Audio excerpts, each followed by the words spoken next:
Unanimous judgement थी, ये सुनकर बहुत निराशा हुई, बहुत अफसोस हुआ। जो आज यूनानिमस फैसला आया उससे मेरे ख्याल में जम्मू कश्मीर के सभी लोग, चाहे वो कश्मीर के हों या जम्मू सूबा के, वो खुश नहीं है। कई चीज़ों में हम सब ने, हिंदुस्तान के हिंदू मुसलमान ने पिछले कई सालों से कहा था जो कोर्ट करेगा वो आखिरी फैसला होगा।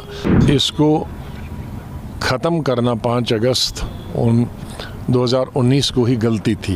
रिज़ल्ट मैं अभी लाइव सुन रहा था और जो यूनानिमस जजमेंट थी ये सुनकर बहुत निराशा हुई, बहुत अफसोस हुआ।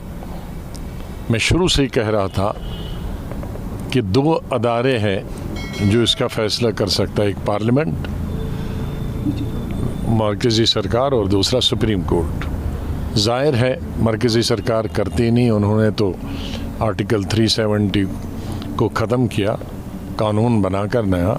अब ये आखिरी हमारी उम्मीद थी कि सुप्रीम कोर्ट इसमें सुनाई करे और इसका फ़ैसला सुनाए। 3 महीने 4 महीने इस पर बहस हुई पार्लियामेंट के अंदर और मुख्तलिफ वकला ने अलग अलग पार्टीज़ को और रियासत जम्मू कश्मीर के लोगों को रिप्रेजेंट किया। और उसके बाद जो आज यूनानिमस फैसला आया उससे मेरे ख्याल में जम्मू कश्मीर के सभी लोग, चाहे वो कश्मीर के हों या जम्मू सूबा के, वो खुश नहीं है। मैं आज भी समझता हूँ कि ये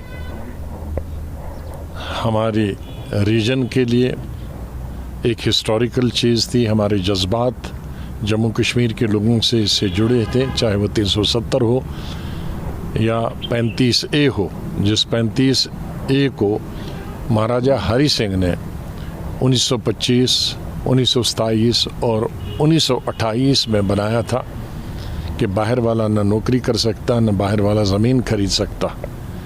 और जब हमारा आईन बना तो 35A की शक्ल में उस महाराजे को फैसले को आगे बढ़ाया था। तो आज वो भी ख़त्म हो गया, दोनों चीज़ें ख़त्म। इससे हमारी स्टेट की इकानमी को बहुत नुकसान होगा, ज़मीनें महंगी हो जाएंगी, पूरे हिंदुस्तान के लोग जम्मू और श्रीनगर आएंगे। हमारी महदूद, हमारी यहाँ कोई बड़ी इंडस्ट्रियाँ नहीं है कि जिसमें हज़ारों या लाखों लोग काम करें। हमारी सबसे बड़ी इंडस्ट्री है टूरिज़्म और वो लिमिटेड लोगों के लिए है। हमारी सबसे बड़ी इंडस्ट्री जम्मू कश्मीर की है नौकरी है, सरकारी नौकरी, और उसमें भी अब और बहुत कम नौकरियां होती, ज़ाहिर स्टेट बहुत छोटी है। अब उसमें पूरे मुल्क के 130 करोड़ जो आबादी हमारे में वो अप्लाई कर सकते हैं हर महकमे के लिए। तो हमारे जो नौजवान बच्चे हैं या बच्चियाँ हैं पढ़ी लिखी, वो और बेकारी हमारी बढ़ेगी, कई गुना और ज़्यादा बढ़े।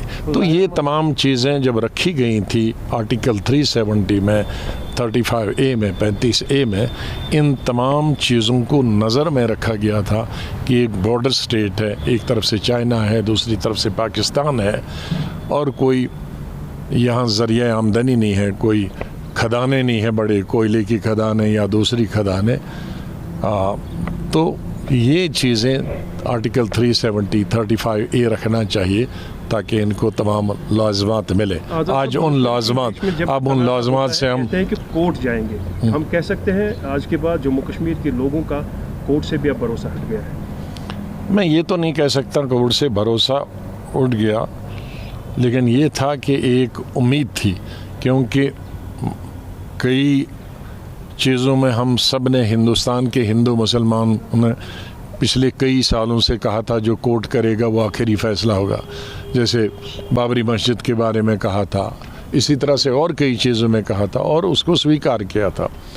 तो अब हमारी उम्मीद थी कि सुप्रीम कोर्ट, क्योंकि वो किसी दल की, किसी पक्ष की, किसी सियासी पार्टी से ताल्लुक़ नहीं रखते हैं, और ख़ास तौर से आज की जो ये बेंच था वो बिल्कुल मैं कह सकता हूँ कि बहुत ही अच्छा बेंच था।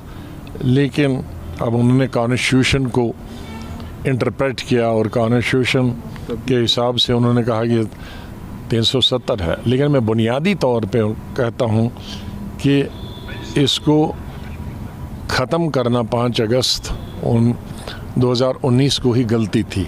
जल्दी में किया गया था, बहुत जल्दी में किया गया था, और जम्मू कश्मीर के अवाम से तो कोई पूछ नहीं सकता है इतने आम से, लेकिन जम्मू कश्मीर की सियासी पार्टियों से पूछा जाना चाहिए था, तो वो नहीं हुआ। पूछा तो नहीं गया। What next? पॉलिटिकली कोई और फंडा है या नाउ प्रिपरेशंस फॉर इलेक्शंस? अब तो सुप्रीम कोर्ट ने कह दिया है कि 30 सितंबर तक इलेक्शन होने चाहिए और उसके फौरी बाद स्टेटहुड देना चाहिए, तो अभी उन्होंने गुंजाइश कुछ रखी नहीं।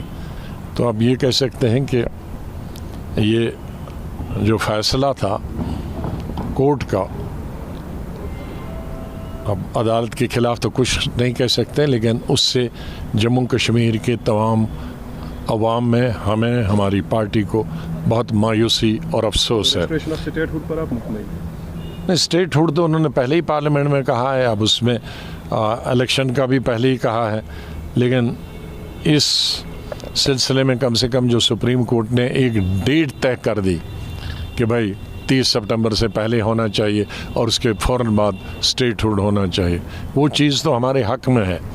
लेकिन जो दूसरी चीज़ थी जिससे हमारे जज्बात जुड़े थे, या हमारी तरक्की के लिए, हमारी मैशत के लिए, हमारी रोज़गार के लिए, बच्चों के रोज़गार के लिए, या ज़मीन महंगी ना हो, उसके लिए जो चीज़ें थी वो हमें नहीं मिल पाएंगी।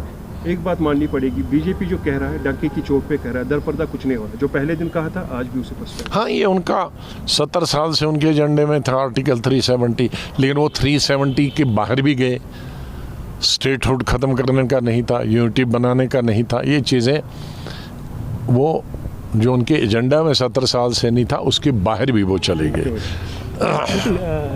आज़ाद साहब, ये जानना चाहूँगा कि अब इस फैसले के बाद जो है पॉलिटिकल पार्टीज और ख़ासकर डीपीएपी की जो सियासत है वो किधर जाती हुई दिख रही है? अब वो हम अपने साथियों से बात करें, लेकिन मैंने पहले ही कहा कि तो 2 ही बड़े इदारे हैं, पार्लियामेंट और सुप्रीम कोर्ट, उससे तो ऊपर वाला खुदा है, उसके साथ तो हमारी अप्रोच नहीं है।